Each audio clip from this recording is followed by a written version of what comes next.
시청자 여러분 안녕하십니까? 9월 27일 금요일 인사드립니다. 박민영입니다. 안녕하세요. 이혜은입니다. 간밤 미국 증시 약간의 변동성은 확인됐습니다만 3대 지수 모두 상승하면서 마무리를 했습니다. 나스닥은 한때 음전환을 하기도 했는데 출발은 좋았습니다. 그런데 중간에 슈퍼마이크로 컴퓨터의 법무부 조사 이슈가 불거지면서 한때 상승분을 완전히 반납하기도 했었는데요. 그럼에도 불구하고 다시금 반도체 종목들의 상승에 힘입어서 나스닥도 상승 전환하는 모습으로 마무리할 수 있었습니다. 무엇보다 국제유가가 2.9% 큰 폭의 낙폭을 보였는데요. 12월에 오펙 플러스의 증산 가능성이 언급된 점이 유가의 하락을 이끌었습니다. 네. 마이크론이 불지핀 온기에 이 슈퍼마이크로 컴퓨터가 찬물을 확 끼얹은 듯한 분위기가 연출되기도 했었는데 다행히 일단 반도체단이 그래도 끝까지 힘을 내줬습니다. 국내가 어제 같은 흐름을 보여줄 수 있을까요? 여러 가지 이슈도 점검하면서 전략 정비 진행하겠습니다. 어제장부터 함께 열어보시죠. 자, 어제 시장의 분위기는 굉장히 좋았습니다. 양지수 모두 다 시원하게 2% 이상의 상승을 나타냈죠. 자, 미국이 밀고 중국이 끌어준 느낌이었던 어제였습니다. 시장은 비관론의 지배에서 벗어날 수 있을까요? 종가가 고가로 마무리되는 끝까지 힘을 유지했던 하루였습니다. 어떤 소식들이 있었는지 짤막짤막하게 정리를 해볼까요? 일단 외국인의 자금이 폭발적으로 유입됐습니다. 정말 기다리고 고대했던 순간이었죠. 양시장 도합해서 현선물 2조 유입이 됐죠. 비어있는 수급에 반도체 매수 이유가 붙으면서 폭발적인 외국인의 수급이 들어온 거죠. 자, 그 외국인의 수급이 집중적으로 유입됐던 이 반도체 매수 이유로 나타났던 건 어제 이 시간 짚었던 마이크론의 실적이었습니다. 흠잡을 것이 없었던 실적이었죠. 삼성전자 4%, SK하이닉스 9% 급등이 나왔습니다. 그 외에 반도체 종목들 HBM, 낸드, CXL 너나 할 거 없이 같이 올라가는 흐름이 도드라졌죠. 다만 하나는 조금 걸리는 부분, 외국인이 하이닉스로는 여전히 매수를 보였으나 삼성전자로는 여전히 매도였다라는 점입니다. 외국인이 삼성전자 지금 무려 15거래일째 매도를 이어가고 있는데 이 부분의 전환이 좀 간절한 상황입니다.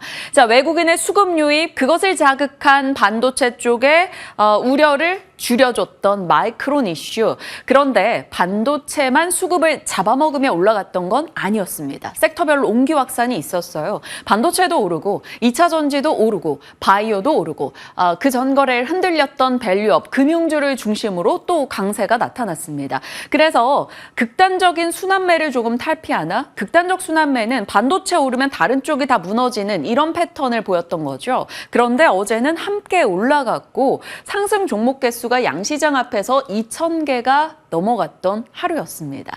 자, 이렇게 반도체 마이크론 미국에서 힘 실어주면서 다양한 이슈가 금리 인하에 맞물려서 같이 반응을 보였는데 장 후반에 중국발 모멘텀이 또 시장을 한 번 더 끌어줬습니다.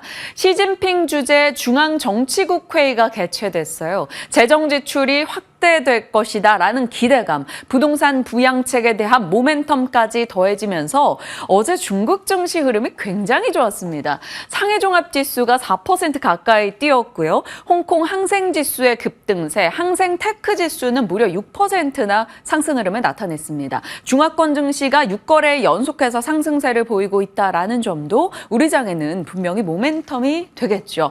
거기에 일본의 엔달러 환율도 진정되다 보니까 엔캐리 청산 트레이드 이슈 속에 반도체단이 과거에 흔들렸었는데 이제는 그 부분에 대한 우려도 좀 줄일 수 있겠다. 이런 좋은 내용이 많았던 어제입니다. 그래서 전반적으로는 그동안은 어떤 이슈가 나와도 조금 억눌리는 느낌이었다면 어제는 그래도 시세 분출에 다양한 호재 더해진 하루였습니다. 자, 모건 스탠리가 겨울을 외쳤다며 마이크론은 봄을 불러왔습니다. 마이크론이 부른 봄. 어제 새벽에 탑3 뉴스 정리해드린 바 있었죠. 그중에 두 가지가 이 메타와 마이크론이었습니다. 이 뉴스에 대통령실의 국가 AI위원회 출범 계획 공개 이슈까지 더해지면서 다시 한번 AI 스토리가 부활했던 어제였죠. 하나씩 볼까요? 일단 우리가 살펴봤던 마이크론, HBM 완판 이슈, 결국 AI 반도체와 전력에 모멘텀을 실어줘서 어제 주가 올랐고요. 메타는 안경, 오라이언 베타를 공개했고 보급형 헤드셋을 공개했습니다. 그러면서 메타 관련주 어제 뉴프렉스 살펴보셔야 된다라고 말씀을 드렸었는데 VR, AR 디스플레이, 올레도스, IT 부품단에서 같이 반응을 보였습니다.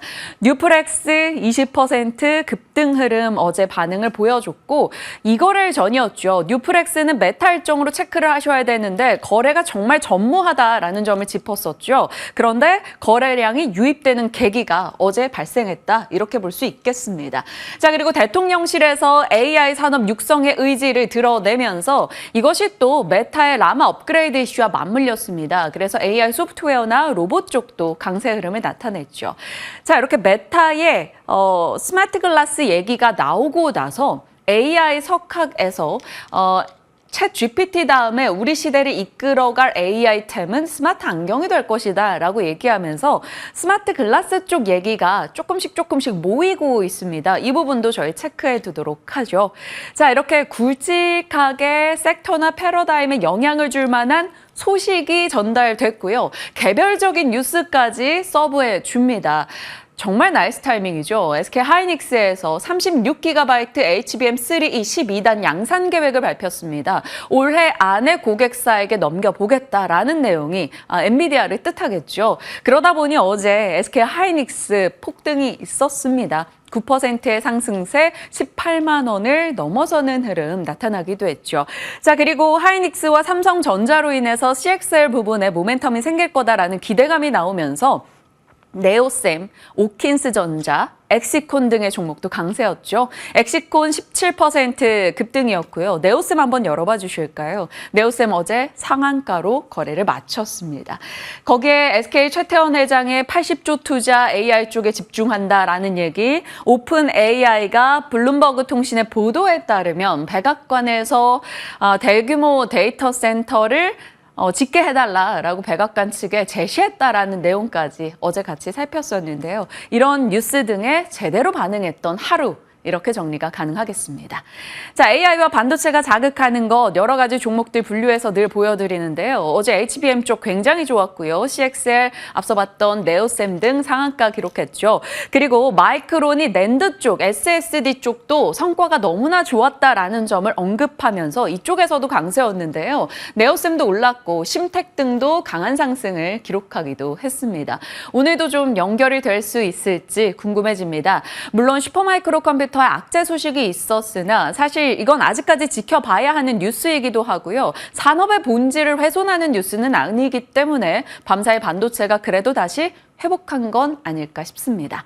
자, 매일 오늘만 같아라 특징주들 어제 좀 많이 돋보이는 것들이 있어서 넣어봤어요. 특징 종목은 아닙니다만 항생테크가 중국의 회복을 알리면서 6% 상승 흐름을 나타냈고요. SK하이닉스 앞서 본 대로 마이크론과 신제품의 콜라보로 하반기에 부진했던 흐름을 좀 회복할 수 있을까요? 이렇게 뛰어 올라가는 모습이 보입니다. 그리고 LG 디스플레이 미국의 중국 대리기에 이제 디스플레이까지 추가됐다라는 소식이 어제 들려왔는데 잠시 후 자세히 혜인 앵커가 짚어줄 겁니다. LG 디스플레이도 어제 7% 상승했고요. 살펴봤던 뉴프렉스 20% 급등이었죠. 그리고 바이오다인도 어제 10% 상승했는데요. WHO에서 자궁 경부암 예방 지침에 듀얼 스테인 검사를 포함했다라고 합니다. 이것은 바이오다인을 연상케 할 수밖에 없는데요. 바이오다인이 관련한 기술을 로슈 에게 기술 판매했던 바가 있기 때문입니다. 이것에 대한 기술 수입료가 2039년까지 유입되는 가운데 이 기술이 적용되는 분야가 확장될 수 있을 것이다 라는 기대감이 등장한 거죠. 바이오다인이 좀 부침을 겪었다가 큰 관심 없이 횡보하는 흐름이었는데요. 어제장에 10% 상승세 확인이 됐고요. 자, 메리츠 금융지주 밸류업은 매금지다 이런 말이 나올 만큼 주주 환원책에 굉장히 적극적이었던 메리츠 금융지주입니다. 어제 5천억 규모의 자사주 취득 소식을 또다시 꺼내 놓으면서 6% 상승했어요. 올해 상승률 보신다면 68%의 급등을 나타내기도 했습니다. 밸류업은 매금지 이슈, 어제는 기관과 외국인의 동반 매수가 유입이 됐고요. 외국인의 매수 강도 굉장히 컸죠. 기관의 매수세도 4거래 연속해서 진행되고 있습니다. 이렇게 올라가는 종목들, 특징적으로 짚을 종목들이 많았으면 좋겠습니다. 시총 상위주에서 보는 어제 흐름 본다면 압도적으로 SK하이닉스의 상승 탄력이 강했다라는 점 눈에 띄고요. 코스닥 시총 1, 2위가 바뀌었습니다. 어제 이 시간에 코스닥 시총 1, 2위의 경쟁이 격화되고 있다. 이제 얼마 차이 안 남았다라고 말씀을 드렸었는데 에코프로 BM이 어제 뛰어 올라가면서 알테오젠을 제치고 다시 한번 1위 자리를 기록했습니다. 바이오 쪽은 수급을 그래도 유지하면서 지켜가는 분위기고 반도체와 2차 전지가 힘을 좀 내는 분위기에서 강도가 좀 강해졌는데요. 어제는 반도체 단이 좋았고 2차 전지 헬스케어도 나쁘진 않았습니다. 코스닥 시총 1위 다시 2차 전지가 잡았고요. 코스피 쪽에서 아주 잠시 쉬고 일어났던 섹터가 전력과 금융, 코스닥 쪽은 소외 섹터에서 반등이 있었는데요. 반도체와 로봇, 엔터 등이 되겠습니다. 자, 삼성전자가 어제 4% 이상 뛰긴 했습니다만 기관의 매수 1위 종목이었죠. 다만 앞서 말씀드린 대로 외국인이 15거래 연속해서 계속 삼성전자를 팔고 있는 것은 부담입니다. 다만 최근의 매수 강도 대비해서는 어제 그 전거래일의 매도보다는 반 정도 줄어든 상황이어서 외국인의 수급 턴 여부가 굉장히 중요하다라는 점 삼성전자 수급 지속적으로 체크하시길 바랍니다. 자, 어제 장의 내용이었고요. 섹터 특징으로 봤을 때는 전력기기입니다. HD 현대일렉트릭 차트 보실까요? 2년 차트인데요. 2023년도에 93% 올랐고요. 올해 307%. 조금씩 쉬었다가 다시 가는 흐름이 계속 반복되고 있습니다.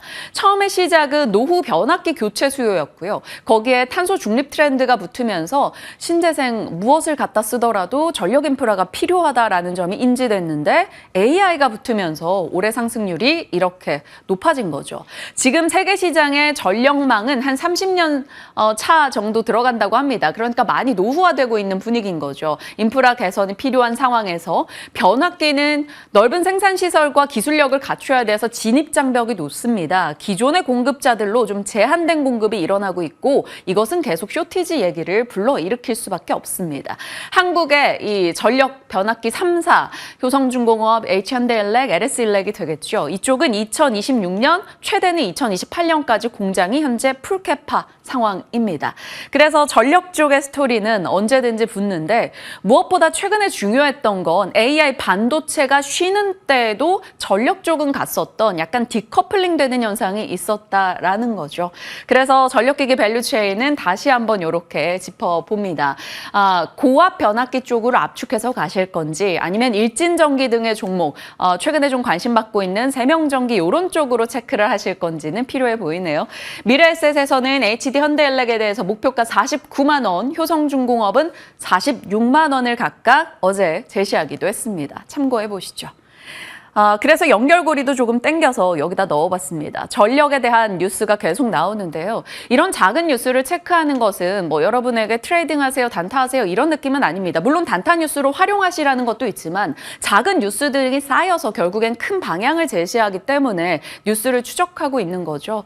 어제 더불어민주당의 발의 내용이 있었습니다. 해상풍력발전 보급 촉진 특별 법안 그리고 국가기관 전력망 확충 특별 법안 이것은 해상풍력과 전력을 자극하고 여기에 한전이 이르면 내년 6월부터 동해안에서 수도권 송전선로 단계를 준공 시작한다 이런 내용이 있었습니다. 그러면서 시간 외에서 전력 쪽의 강세가 있었죠. 제일일렉트릭이 9% 시간 외 상한가 부근이었고요. 대원전선, 세명전기 등도 상승이었는데요. 이런 쪽 뉴스를 계속 추적해서 변압기 쪽을 보신다면 변압기 3사 혹은 전선 쪽 아니면 세명전기와 보성파워텍 이런 인프라 쪽을 체크해 보시면 보시면 되겠습니다.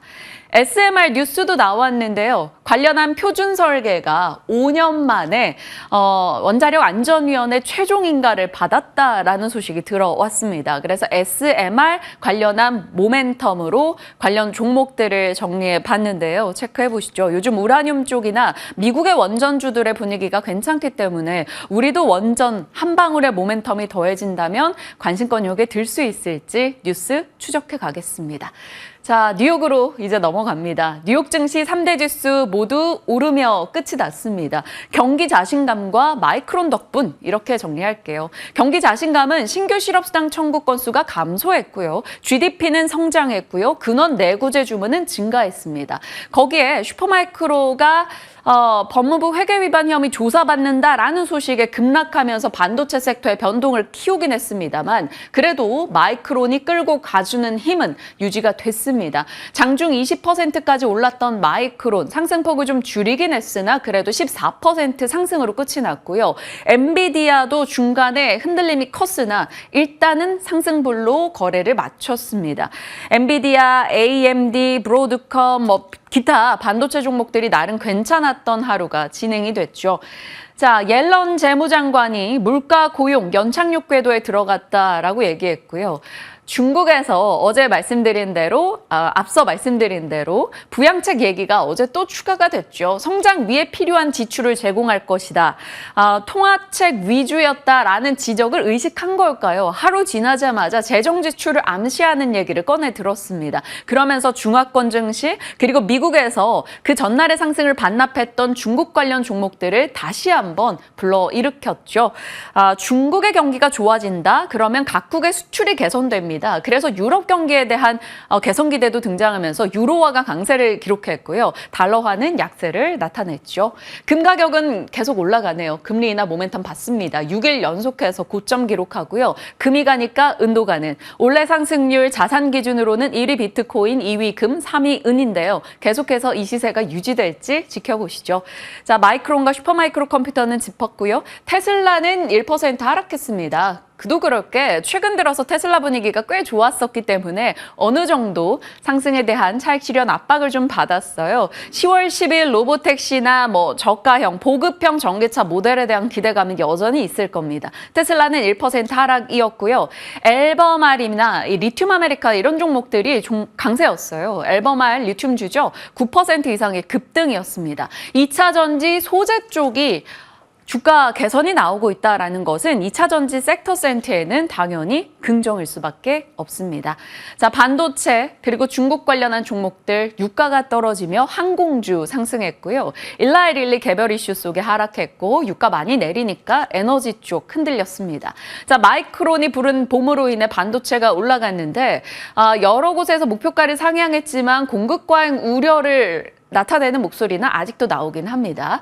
중국이 돈을 쓰면 구리, 밤사이 금속 가격에서 구리 눈에 띄게 올랐고요. 프리포트 맥모란 역시나 7% 상승이었죠. 금속이나 소비, 여행, 카지노 쪽이 뉴욕장에서 올랐고요. 유럽에서도 에르메스, 루이비통, 에스티로더 중국인들의 소비를 기대하면서 유럽장 내 명품주들 주가도 같이 올랐습니다. 자, 유가 빠지면서 에너지주 밀렸고요. 항공주는 그에 따른 이익 기대감에 상승으로 마무리가 됐네요. 자, 중국의 연결고리, 미중 갈등으로 쳤을 때는 이렇게 분야가 들어가는데 어제 디스플레이가 추가됐습니다. 중국 경기 회복으로 봤을 때는 반도체, 철강, 화학, 디스플레이, 원자재. 근데 원자재에서 요즘 원유는 약하죠. 구리 쪽 등이 강합니다. 그리고 중국인들이 와서 소비한다라고 했을 때는 이 정도 살펴볼 수 있을 거고요. 골드만삭스에서는 중국 주식에 올라탈 준비를 할 때라고 얘기하네요. 다만 미국의 금리 인하 기조입니다. 달러 약세를 유발할 수 있고 그러면 원화 강세 흐름이 나왔을 때 수출주에는 이것이 또 부담으로 작용할 여지가 있기 때문에 환율의 움직임과 수출주의 민감한 반응 강도는 조금 살피면서 대응하시길 바랍니다. 중국 관련한 종목들은 경기 쪽 그리고 소비 쪽 때마침 중국의 국경절 이제 다가오고 있다 보니까 이제 방한 예상안이 계속 나오고 있습니다. 광군제 얘기도 계속해서 등장을 하고 있어서 체크해 보시죠. 엔터 쪽 살펴보고자 하는데요. 어제 엔터가 강했습니다. YG엔터, JYP, SM 등이 상승이었죠. JYP엔터와 SM이 밸류업 편입 이슈로 인해서 이쪽에 관심이 확 집중이 됐는데요. 이게 하이브 차트지만 사실 모든 엔터주가 비슷한 차트입니다. 작년 하반기부터 꺾이는 흐름이 나타났어요. 그래서 YG엔터, SM, JYP 다 부진했다가 최근 들어서 조금씩 바닥에서 고개를 드는 흐름이 나오고 있습니다. 지금 엔터에 우리가 기대해 볼 수 있는 요소는 1년간 큰 폭으로 떨어졌었다라는 점, 낙폭과대, 거기에 중국 경기 개선, 연말 콘서트, 불확실성 해소, 이런 이슈 속에 상승 흐름을 계속 유지할 수 있을지 궁금해집니다. 일단 미래에셋과 NH투자증권에서는 긍정의 의견을 냈는데 최악의 여러 가지 노이즈가 지나가고 있다. 최악의 결말조차 불확실성 해소로 볼 수 있고 이제 신인 모멘텀이라던가 내년도 성장률이 좋아질 것으로 봐서 베팅해보자라는 의견이었습니다. 엔터 쪽도 그간의 피로감을 이겨낼 수 있을지 지켜보도록 하죠. 이번 주입니다. 오늘 드디어 하나에어로스페이스 인적 분할 후 거래 재개되는데요. 한국투자에서 방위산업 내 최선호주로 꼽았고요. 목표가 38만 원 제시했습니다. 기존의 지상방산 모멘텀이 지속되고 수출 비중이 확대되는 것, 그것은 OPM 개선에 힘을 실른다라고 얘기하고 있네요. 자, 10월은 이제 중국의 국경절, 아마존 프라임데이 등의 일정이 있기 때문에 화장품이나 중국 소비 이런 쪽에 힘을 더 실어줄 여지가 있고요. 10월 10일에 우리가 기다리고 있는 게 테슬라의 로보택시 등의 일정이죠. 그런데 이날 일정 하나가 추가됐습니다. 대례 이벤트가 더해졌기 때문에 이것도 같이 체크해보죠. 개별주 뉴스로는 오늘 아침 업데이트 기준입니다. 삼양식품의 불닭이 이 불닭 하나로만 매출 1조 달성할 수 있다라는 뉴스 올해 나왔고요. 현대차 커넥티드카 무선통신 제공이 LG U+에서 KT로 재변경됐다. KT로 해서 LG U+ 갔다가 다시 KT로 온 건데요. 이쪽 종목들 관련주 요렇게입니다. 앞서 바이오다인 살폈는데 그 뉴스가 계속 반복적으로 보도되고 있다는 점 체크하시고요. 리갑캠 바이오와 연결될 수 있는 플랫폼 뉴스도 함께 나오니까요. 개별주 뉴스 보유자분들 한해서 체크해 보시길 바랍니다. 자, 금요일인데 정말 많은 소식이 쏟아져서 이걸 어떻게 저희가 소화할지 궁금해집니다. 오늘 해안앵커의 이슈도 앞서 예고해드린 대로 굉장히 중요한 내용들이죠. 네, 오늘 잡혀있는 일정은 헤드라인 돋보기를 통해서 들여다보기로 하겠고요. 어제 좀 시세를 뿜어줬던 디스플레이 관련주들 그리고 AR 글래스 관련주들 중심으로 브리핑을 한번 준비를 해봤습니다. 물론 어제 시세가 이미 뿜어졌기 때문에 약간은 늦은 감이 있나라는 생각이 들기도 하지만요. 그럼에도 불구하고 이 바람이 좀 오래 갈 것 같다라는 생각이 듭니다. 선명해질 시간이 다가온 걸까요? AR 글래스 관련주들은 지금 뭐 한 4월부터 계속해서 하향 곡선을 그리다가 어제 관련주들이 좀 반짝 반등하는 모습을 보여줬습니다. IM 같은 종목은 26% 오름세를 보여줬고요. 코세스 6.1%, 라운텍도 5.7% 급등하는 모습을 함께 드러냈습니다. 이게 과연 대세 상승의 촉발점이 될 수 있을까? 이 부분이 시장의 주요한 관심사일 텐데요. 이 AR 글래스의 관련주들의 시세를 뿜어내게 했던 주요 촉매제는 바로 이 메타의 오라이언이었습니다. 마크 주커버그가 오라이언을 지금 착용하고 있는 사진을 작게 넣어봤는데 아마도 스마트폰을 있는 차세대 디바이스가 되지 않을까라는 평가가 월가에서 속속 흘러나오고 있습니다. 관련해서 목표가 상향 의견들도 계속해서 이어지고 있는데 잠시 후에 조금 더 자세하게 들여다보기로 하겠고요. 그리고 OLED 관련주들도 어제 급등세 함께 누려줬습니다. 이 메타의 오라이언과 더불어서 미국 하원에서 중국에 이번엔 디스플레이 제재를 추진할 수도 있다라는 소식이 들려온 영향이었는데 이 두 가지 겹호재가 얼마나의 지속성을 가지고 이어질 수 있을 것인가, 그 부분이 앞으로의 시장의 관전 포인트가 또 다른 모멘텀으로 작용할 수 있을지 한번 지켜보시면 좋을 것 같은데요. OLED 관련주들 약간은 들쭉날쭉한 흐름을 보였습니다만 6월 초에 이 애플의 AI 인텔리전스에 대한 기대감으로 주가가 한번 상승이 나왔고요. 조금 들쑥날쑥한 흐름 보이다가 이번에 또 한번 급등세를 시연을 해줬습니다. 뉴프렉스가 20.9% 상승, 힘스도 22.8% 급등세를 보여줬고요. AR 글래스 관련주들보다 조금 더 전반적으로 급등한 종목들이 많았다라는 점도 체크해 보시면 좋겠습니다.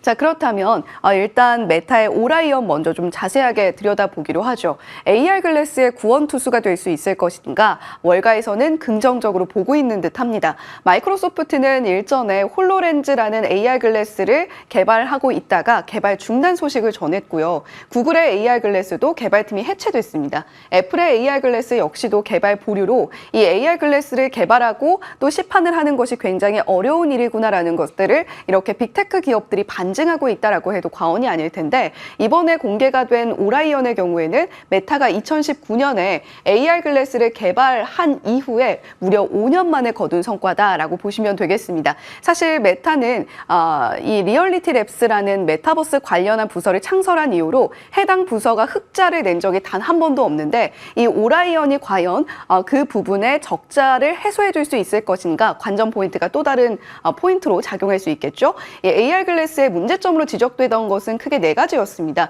무게가 너무 무거워서 얼굴에 착용을 해야 되는데 이 부분이 상당히 부담이 되고 시야각이 굉장히 좁아서 시야가 방해가 된다는 점, 그리고 배터리 용량이 너무 작아서 이 부분을 어떻게 극복할 것인가, 이 부분이 관건이었습니다. 그런데 무게도 상당 부분 많이 줄였고요. 특히 배터리의 경우에도 한 2~3시간 정도 지속이 가능할 것 같다라는 것이 이번 오라이언 공개를 통해서 드러났습니다. 이에 따라서 로젠블랏을 비롯해서 여러 IB들에서 메타의 목표가를 상향하는 모습을 보여줬는데, 로젠블랏이 제시하고 있는 목표가 보시죠. 기존에도 $643로 꽤나 높은 편이었는데 무려 $811로 상향 조정을 했습니다. 전반적으로는 $600 위쪽으로 잡고 있는데, 메타의 간밤의 종가는 $547 선에서 형성이 되어 있었다는 점 함께 참고해 보시면 좋겠네요. 자, 그렇다면 이 AR 글래스 구원 투수로 나선 오라이언 관련해서 우리가 지켜볼 만한 종목들 어떤 것들이 있을까요? 지금 시장은 마이크로 LED 시장에 주목을 하고 있습니다. 초소형 디스플레이라고 한다면 엘코스, 그리고 레도스, 올레도스 이렇게 세 가지로 나눠 볼 수가 있을 텐데, 실리콘 위에 LED를 덮으면 레도스, 실리콘 위에 OLED 기판을 덮으면 올레도스가 됩니다. AR 글래스 같은 이렇게 야외에서 사용해야 되는 것들은 밝은 상황에서도 사용이 가능해야 되기 때문에 레도스를 사용을 하는 편이고요. 메타 오라이언이 대표적입니다. 올레도스의 경우에는 애플 비전 프로가 그런데 좀 어두운 환경에서 사용하기에 더욱더 적합하다라는 부분으로 체크해 보시면 좋겠고요. 지금 레도스 쪽을 개발하고 있는 쪽은 삼성전자 DS 부문 LED 사업팀이라고 보시면 되겠습니다. 올레도스 개발에 조금 더 박차를 가하고 있는 우리 기업들인데, LG 디스플레이와 SK 하이닉스가 현재 공동 개발 연구에 나서고 있고요. 삼성전자 사업부인 시스템 LSI 그리고 삼성 디스플레이가 현재 올레도스 역시 공동 개발을 하고 있습니다. 삼성전자가 레도스 쪽에서도 올레도스 쪽에서도 조금 더 박차를 가하고 있다라고 보여지고 있네요. 자, 그렇다면 메타 관련주로서 우리가 지켜볼 만한 종목들도 체크하고 가겠습니다. 뉴프렉스의 경우에는 메타 퀘스트에 PCB를 공급한 이력이 있고, 동문 아나텍의 경우에는 메타의 햅틱 IC 부품을 제공한 이력이 또 있습니다. 그리고 메타 관련해서는 콘텐츠 관련주들도 함께 좀 급등했던 이력이 있었는데, 데브시스터즈, 조이시티, 스코넥 같은 경우는 메타 스토어에 입점을 해서 VR 게임을 영위하고 있다는 부분도 함께 체크를 해보시면 좋겠습니다. 자, 그렇다면 일단 이번 오라이언 공개 행사와 함께 지켜볼 만한 마이크로 LED 관련주들 한번 정리를 해봤고요. AR 글래스의 경우에는 여러 기업들이 영위를 하고 있습니다만, 삼성전자 VR에 납품을 한 이력이 있는 세코닉스와 에스코넥도 한번 좀 넣어봤습니다. 부품 장비 쪽으로는 대표적으로 LG 이노텍이 있겠고요. 콘텐츠 관련주들도 일단 당장은 수혜를 받기 좀 어려울 수 있겠더라도 지속적으로 한번 지켜보시면 좋겠습니다.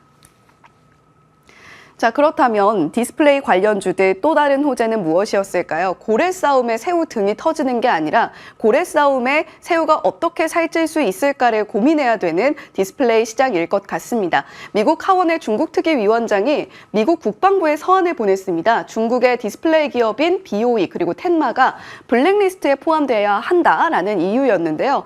국방, 특히 방산 관련한 여러 기기들이 있습니다. 거기에도 역시 디스플레이가 들어가기 때문에 중국 기업들이 납품을 하는 것이 과연 괜찮을까? 보안상으로 안 되지 않을까라는 이야기를 제기를 하고 있는 것입니다. 글로벌 디스플레이 시장 점유율을 좀 들여다봤을 때 2018년만 해도 우리나라가 중국보다 한 2배가량 앞서는 모습을 보여줬는데 작년부터 중국이 훨씬 더 큰 시장으로 영위가 됐고요. 그리고 글로벌 OLED 시장에서도 점유율이 비등비등해지고 있는 모습 살펴볼 수가 있습니다.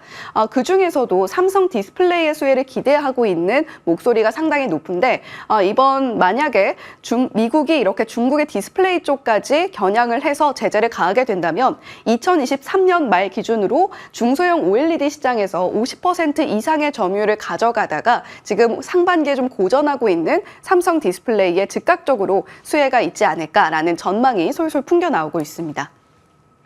자, 그렇다면 OLED 관련주들도 한번 더 체크하고 가시죠. 소재 부품 관련주들, 장비 관련주들 어제 거의 일제히 급등이 나왔습니다. 하락이 나온 종목의 수가 훨씬 더 적을 정도로 OLED 소재 부품 장비 전반적으로 상승이 나왔는데 덕산 레오룩스가 11.4%, 라온텍, 아나페스 앞서서 오라이언 관련주로서 좀 지켜봤던 종목들의 이름들도 함께 보고 계시죠. 그리고 P&H테크, LX 세미콘 같은 기업들도 역시 상승이 나왔습니다. 장비 쪽이 조금 더 탄력적으로 움직였다라고 보여지는데요. 장비주의 경우에는 힘스가 12.8%, STI가 10.5%, 야스가 10% 급등으로 두 자릿수 급등세를 보여준 종목들이 상당히 많이 보여졌습니다. 그뿐만이 아니라 필옵틱스, AP시스템, KC텍, DIT 여러 종목들이 장비주로서 부각을 받으면서 이 소식의 지속성이 과연 얼마나 될 수 있을 것인가 시장에서 관련주들 계속해서 좀 체크하시면서 팔로우업 해보시면 좋을 것 같습니다. 자, 그리고 헤드라인 돋보기입니다. 오늘 또 여러 가지 이슈가 있는데요. 한국과 일본이 오늘 무려 39년 만에 만납니다. 한일 남부 대륙붕이라고 불리는 이 7광구 공동개발회의를 개최하기로 한 건데 이렇게 39년 만에 만나게 된 데는 여러 가지 복잡한 속내가 자리하고 있습니다. 해양법이 바뀌면서 일본이 그간 현행 JGD, 그러니까 한일 공동개발구역이 자국에 불리하게 좀 편성이 되어 있다라고 생각을 하고 있는 것이 지금 이렇게 좀 오랜 기간 만나는데 오랜 기간이 걸렸던 이유이기도 한데요. 1985년에 이 법안이 바뀌었습니다. 이에 따라서 7광구 90%가량이 원래는 일본 소유로 보여지는데 일본 입장에서는 이 JDG가 부당하게 체결이 됐기 때문에 만약에 협정이 깨진다라고 한다면 단독 개발로 우리가 수익성을 더 챙겨갈 수 있지 않겠느냐라는 셈법이 작용하고 있는 겁니다. 그런데 약간 복잡한 것이 만약에 이 협정이 깨지게 된다면 중국이 등판을 하면서 우리도 거기에 좀 지분이 있다라고 주장을 할 가능성이 높아졌다라는 건데요. 만약에 한국과 일본이 오늘 만난 자리에서 이러한 셈법들을 함께 활용을 한다라고 한다면 좀 이슈가 나올 수가 있겠습니다. 대왕고래 관련해서도 우리가 가스 140억 배럴 매장이 되어 있다라는 이야기를 하는데 이 7광구에도 역시 140억 배럴 가량으로 추산이 되고 있고요. 대왕고래 관련주들과는 조금 다르고 이 대륙봉 7광구 사업의 경우에는 한국가스공사가 아니라 한국석유공사가 주도적으로 참여를 하고 있긴 합니다만 관련주들 한 번 더 체크해 보시면 좋겠습니다. 오늘 주도 섹터 등에서 기대할 요소들이 참 많습니다. 마이크론의 훈풍이 어제 이어서 오늘까지 이어질지 체크 포인트가 필요할 거고요. 에버말과 같은 2차 전지 소재 등에서 소재 기업 강세 흐름이 나타나고 있습니다. 그러면 2차 전지 쪽의 섹터 센티에도 힘을 실어줄 건데요. 저희 잠시 후에 최근 들어 2차 전지 섹터의 뷰를 바꿨던 유진투자증권의 한 분을 모시고 전략을 챙겨볼 거니까요. 그 시간까지 같이 체크해 주시면 되겠습니다. 뉴욕장 분위기 전반적으로 괜찮았고요. 그런 가운데 경기의 자신감, 그런데 유가는 또 빠지는 흐름이 나타났습니다. 이것이 항공주에 힘을 실어줄지 궁금해지네요. 말씀 주신 내용들까지 같이 체크해 나가도록 할게요. 지금부터 전략 함께 고민하겠습니다.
네, 여러 가지 이슈가 쏟아지고 있는 요즘입니다. 그런 가운데 이제 한 주의 마무리인 금요일 어떻게 전략 세워갈까 고민되시는 분들 많으실 텐데요. 어제 전반적인 시황 한 번 더 체크를 하고 가보겠습니다.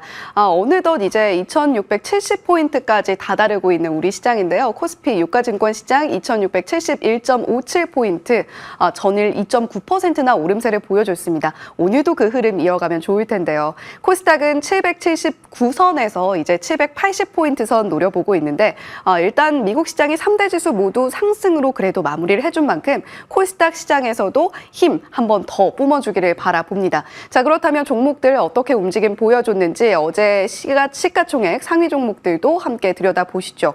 LG에너지솔루션을 제외하고는 특히 반도체 종목들의 상승 흐름이 굉장히 눈에 띄었던 하루였습니다. SK하이닉스가 무려 9.44% 급등세를 시연을 하면서 어느덧 18만 원 선 위쪽에서 종가를 형성을 해줬고요. 삼성바이오로직스도 0.48%, 현대차도 2.98% 강세로 전반적으로 흐름이 참 좋았습니다. 코스닥 시가총액 상위 종목들 중에서는 HLB를 제외하고는 좋은 모습 역시 시연을 해줬는데 에코프로비엠과 알테오젠의 코스닥 시가총액 1위 자리 공방이 굉장히 또 뜨겁습니다. 이 포인트를 지켜보는 것도 하나의 재미 포인트가 되고 있는데 오늘은 또 어떤 흐름 보여줄지 지켜보겠습니다.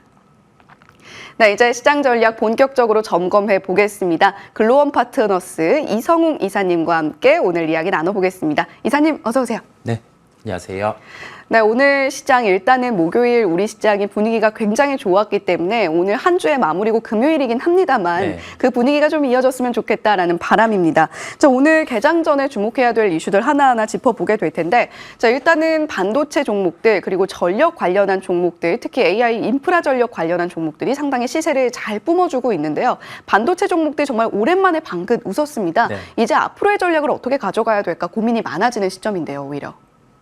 우리가 반도체에 대한 사이클 논란이 있었어요. 그러면서 모건 스탠리의 주장은 겨울이 도래했다라고 하면서 2026년 기준으로 HBM, 그다음에 일반적인 범용 메모리 반도체 관련해서 공급 과잉이 될 수 있다는 점을 내비쳤고요. 근데 과거에 그 모건 스탠리 리포트를 보면 적재적소에, 그러니까 사이클의 고점, 그다음에 사이클의 저점 이 부근에서 리포트가 나왔었고 대부분 이런 시나리오가 맞아왔습니다. 그런데 이번은 그 관련된 내용의 합리성은 있어요.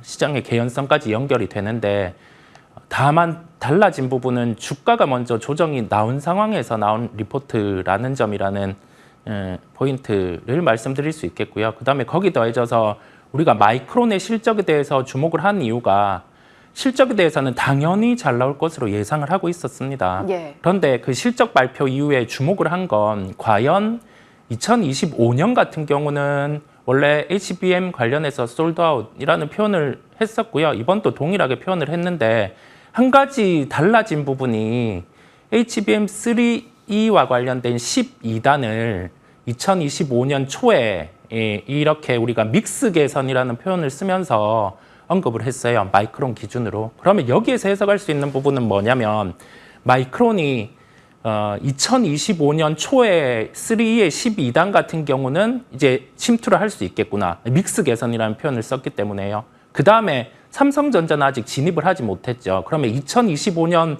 초 또는 중반에 진입한다라는 가정을 대입을 해보면 2026년에 공급 과잉의 데이터가 나올 수가 없게 돼요. 예. 그러면 우리가 이 리포트의 개연성 같은 경우는 모건 스탠리의 추정치 같은 경우가 약간은 어긋날 수 있다는 부분을 이번에 마이크론 컨콜에서 확인하고 갈 수 있는 거고요. 그러면 우리는 주가와 연결해서 생각해 볼 필요가 있겠죠. SK하이닉스 같은 경우가 전고점을 간다. 이 사이클은 2025년, 6년 호황이 이어진다. 그런 게 아니라 가격 메리트는 명확히 있는 구간이고 PBR 밴드, PER 밴드를 대입을 해봤을 때 기본적으로 지금의 실적 체력과 3분기에 조정이 된 실적을 대입을 해보면 20만 원까지는 반등이 나올 수 있는 실적 체력을 갖고 있어요. 그렇다 보니까 우리는 지금의 주가를 놓고는 추가 반등이 가능하다라고 볼 수가 있는 겁니다. 네. 일단은 20만 원까지 재차 반등할 수 있는 체력을 가지고 있다. 마이크론의 실적이 그를 좀 확보를 해줬다라는 부분까지 확인을 시켜주셨습니다. 자, 그렇다면 지금 뭐 반도체 이야기를 했는데 전력 쪽도 어제 시세가 굉장히 좋았거든요. 네.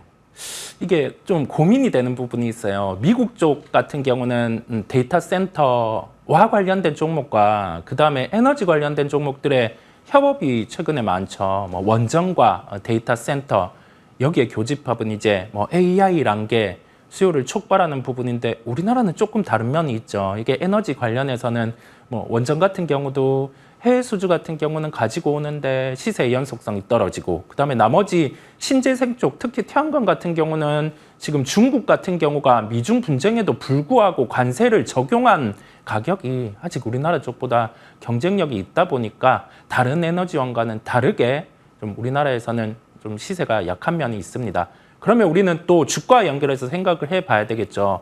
해외, 특히 미국 쪽의 에너지 관련된 종목들 같은 경우는 추가적인 시세를 열어둡니다. 뭐 변압기, 그다음에 여기 더해져서 신재생 에너지, 특히 원전 관련된 종목들 같은 경우에 추가 시세를 열어둘 수 있겠고요.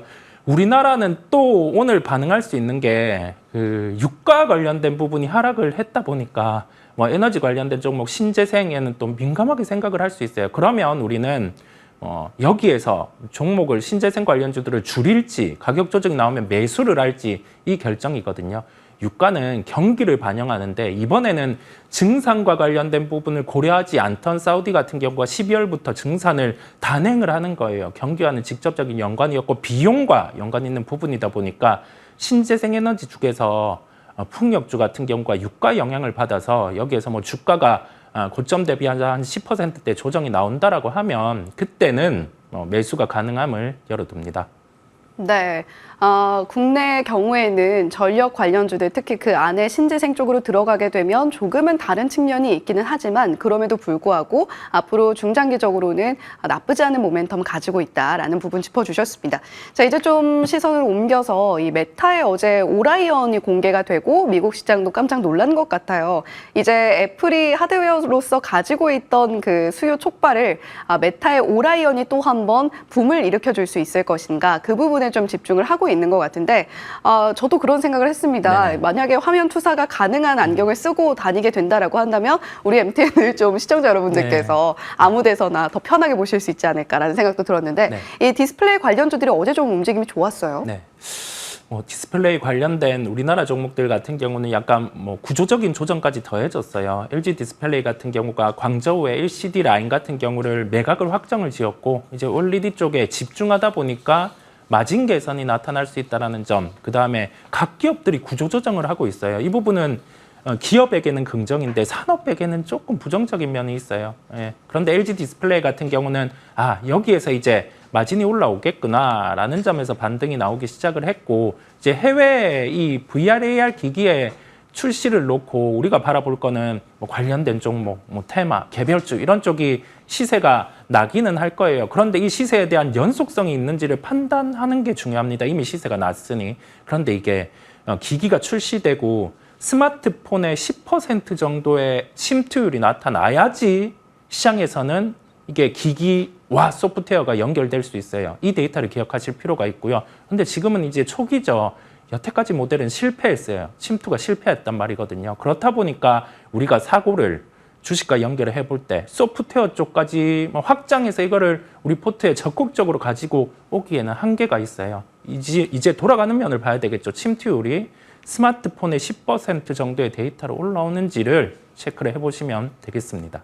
네, 일단 메타의 오라이언은 출시 시기가 2027년도쯤으로 가늠이 되고 있는데 출시 이후에 스마트폰이 현재 점유하고 있는 부분에 한 10%가량 침투가 가능할 것인가 그 부분이 향후 관전 포인트가 될 것이다라는 부분 짚어주셨습니다.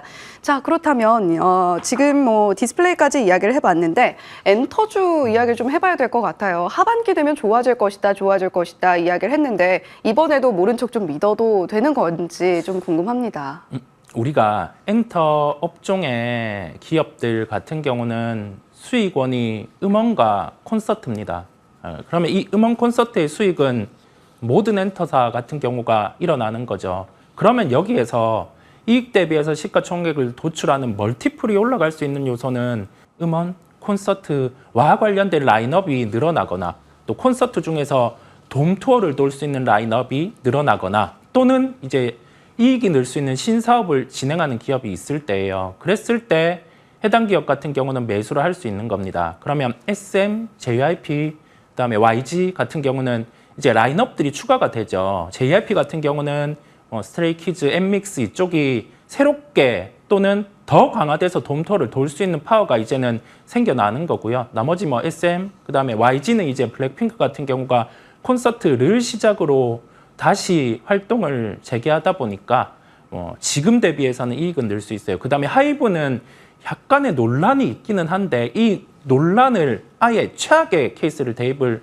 해보더라도 가격이 한 15만 원 이 정도 대에서는 더 이상 떨어질 수 없는 주가입니다. 그래서 이렇게 전체적으로 볼 필요가 있고 시장에 그 하나의 매출이 늘어날 수 있는 요인들을 보면 일본 쪽에 그 차트죠. 음원 차트 순위를 보면 상위 30% 같은 경우에 절반이 K-팝이 차지하고 있어요.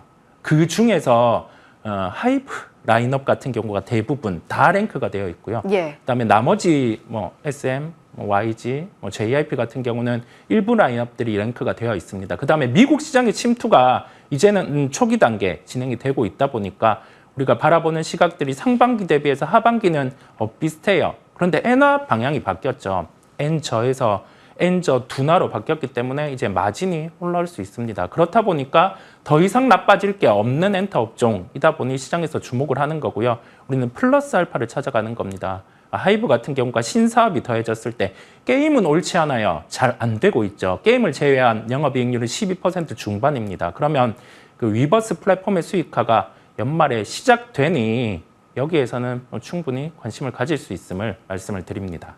네, 엔터 종목 믿는 도끼의 발등 찍힌다. 또 이렇게 표현하시는 분들도 계시더라고요. 하지만 이제는 일단 발등이 찍히더라도 괜찮은 구간에 들어와 있는 상황이다. 따라서 그리고 하반기에 더 나은 모멘텀들이 기다리고 있다라는 부분도 짚어주셨습니다. 자, 그렇다면 이사님 오늘 시장에서 어떤 종목 봐야 될까요? 지금 시장은 스토리가 먹히는 시장이에요. 시가총액 상위주 같은 경우가 어제는 강하기는 했지만 최근에 시장을 금리 인하 단행 이후에 개별주가 반응하는 시장이고요. 10월 중반 넘어가면 또 3분기 실적 발표 여기에 초점을 맞춰서 종목들을 살펴보겠지만 지금은 합리적인 스토리가 있다라고 하면 먹히는 시장이다 보니까 한번 스토리를 만들어 봤습니다.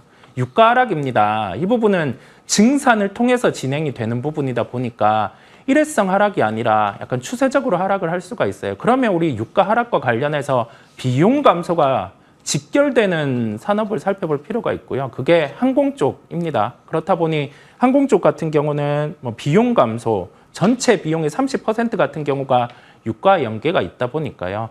유가 하락의 초입 단계에서 비용 감소가 나타나는 대한항공 같은 경우를 바라보면 어떨까라고 가지고 왔고요.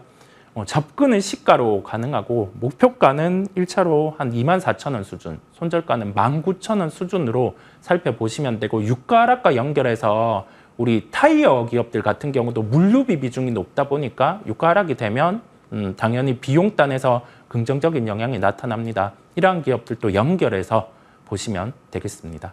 네, 이렇게 오늘 시장에서는 유가 하락과 맞물려서 대한항공 지켜보면 좋겠다라는 이야기 전해주셨으니까요. 오늘 시장에서 한번 지켜보시면 좋겠습니다. 글로원 파트너스 이성욱 이사님과 함께 이야기 나눠봤습니다. 오늘 말씀 고맙습니다. 네, 감사합니다.